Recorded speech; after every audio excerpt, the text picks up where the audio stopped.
Terima kasih Anda masih bersama kami. Bagi Anda yang baru saja bergabung, kami hadirkan kembali 3 berita utama hari ini. Hilang 5 hari, jasad pegawai kelurahan Mangunsari Salatiga ditemukan meninggal dunia di belakang kantor kecamatan.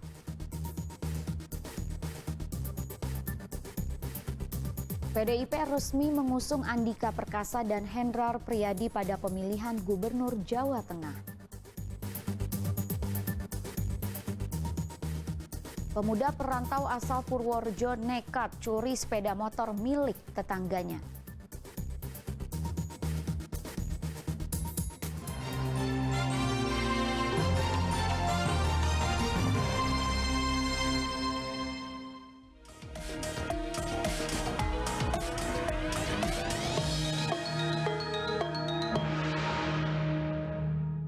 Partai Demokrasi Indonesia Perjuangan PDIP resmi mengusung Jenderal TNI Purnawirawan Andika Perkasa dan Hendrar Priyadi sebagai bakal calon gubernur dan wakil gubernur Jawa Tengah.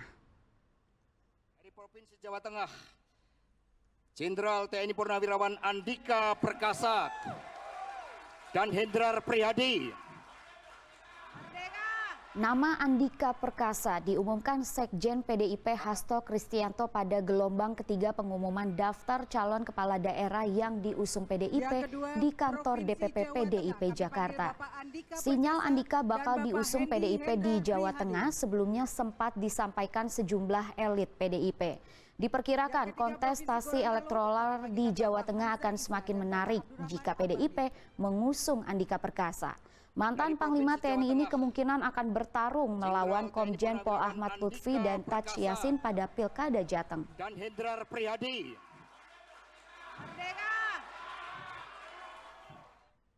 Sementara itu, Partai Solidaritas Indonesia (PSI) secara resmi mendukung Komjen Pol Ahmad Lutfi dan Taj Yassin Maimonen menjadi bakal calon gubernur dan wakil gubernur Provinsi Jawa Tengah pada Pilkada 2024. Jika terpilih, Ahmad Lutfi akan mundur dari institusi Polri.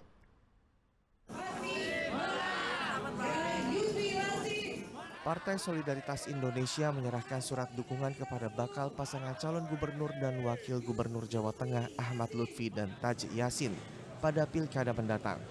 Surat dukungan itu diserahkan oleh Sekjen DPP PSI Raja Juli Antoni di kantor DPW PSI Jawa Tengah Kota Semarang pada Minggu malam.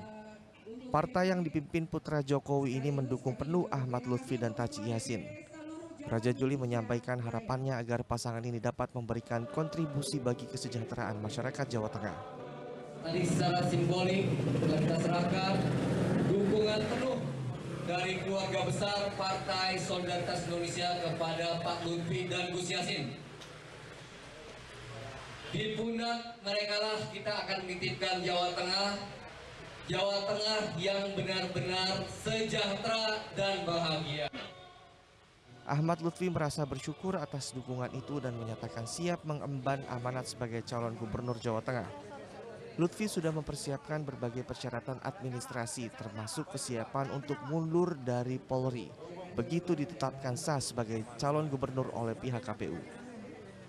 Relawan persiapannya semuanya siap. Persiapannya semuanya siap. Ini Pak, administrasi, fisik, surat kelakuan, pilot, terus apa jenis apalagi itu. Pokoknya lengkap banyak. Ya. Tapi prinsip sudah kita punya LO-nya sudah koordinasi dengan KPU, persyaratan sudah kita penuhi, tinggal final ceknya menyerahkan nanti tanggal kalau nggak Rabu Kamis. Kalau Polri itu ada 2 ketentuan. Pada saat pendaftaran bisa pernyataan untuk mengundurkan diri. Begitu ada penetapan sebagai calon, baru nanti kita mengundurkan diri. Nanti akan kita koordinasikan dengan KPU. Selain PSI, sebelumnya pasangan Lutfi dan Taj Yassin sudah mengantongi dukungan dari Partai Gerindra. Partai Gerindra memperoleh 17 kursi di DPRD Provinsi Jawa Tengah dari hasil pemilu 2024, sedang PSI memperoleh 2 kursi. Agus Hermanto melaporkan dari Kota Semarang.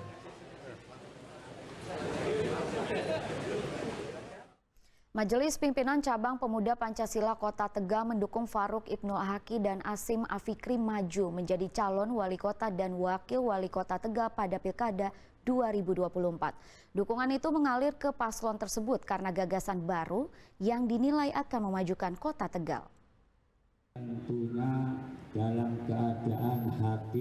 Majelis Pimpinan Cabang atau MPC Pemuda Pancasila Kota Tegal mendeklarasikan dukungannya terhadap Faruk Ibnu Haki dan Asim Afikri maju pada Pilkada mendatang sebagai calon wali kota dan wakil wali kota Tegal. Deklarasi dan dukungan digelar di posko pemenangan paslon Faruk Asim di Jalan Kapten Sudibyo, Kota Tegal. Ketua MPC PP Kota Tegal Edi Waluyo menyampaikan alasan mendukung paslon tersebut. Mereka dinilai lebih siap dibanding paslon lain. Selain itu, Faruk dan Asim juga memiliki program dan gagasan baru yang dapat memajukan Kota Tegal. Alasan kami mendukung beliau menjadi wali kota Tegal adalah satu, gagasannya adalah terbaru semua. Yang selama ini belum pernah ada, gagasan ini akan membawa perubahan di Kota Tegal.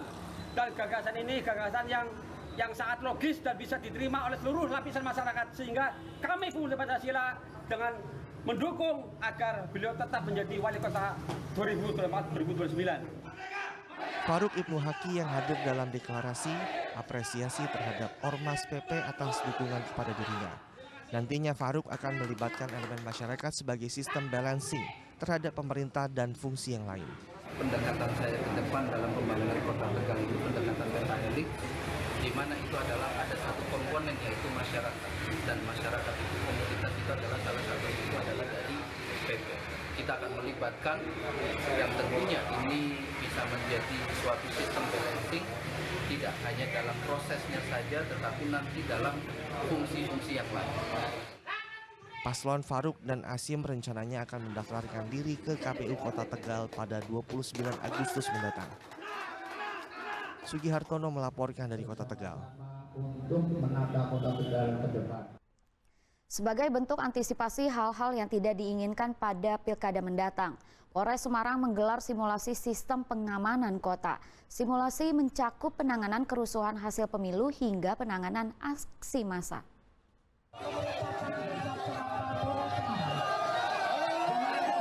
Menjelang pesta demokrasi Pilkada serentak, Polres Semarang menggelar simulasi sistem pengamanan kota di Gor Pangandaran Wujil, Kecamatan Bergas, Kabupaten Semarang. Mereka berlatih menangani kerusuhan hingga aksi massa. Dengan menggunakan tameng, mereka membentuk pertahanan dari serangan massa. Latihan ini untuk memberikan kesempatan bagi personel polisi mempersiapkan diri menghadapi gangguan keamanan yang mungkin terjadi selama proses pilkada pada November mendatang. Jika nanti terjadi kericuhan, polisi berjanji akan mengutamakan hak asasi manusia dengan cara negosiasi tanpa merugikan masyarakat. Untuk wilayah Semarang, kita akan menerjunkan personel Polri 575, berbantuan dari rekan-rekan TNI 230. Kemudian kita juga ada Linmas kurang lebih 3.900 personel.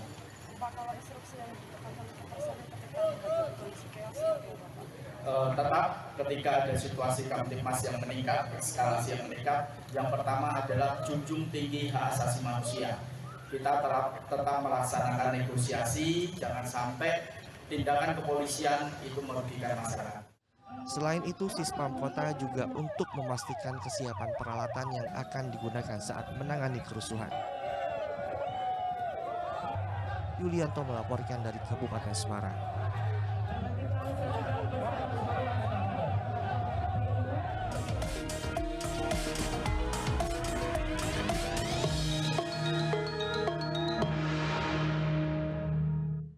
Pengelola Bandara Jenderal Ahmad Yani Semarang menggelar latihan gabungan simulasi kecelakaan pesawat terbang di landasan pacu. Simulasi dilakukan untuk menguji kemampuan, kesiapan personil, serta standar penanganan etika saat terjadi keadaan darurat.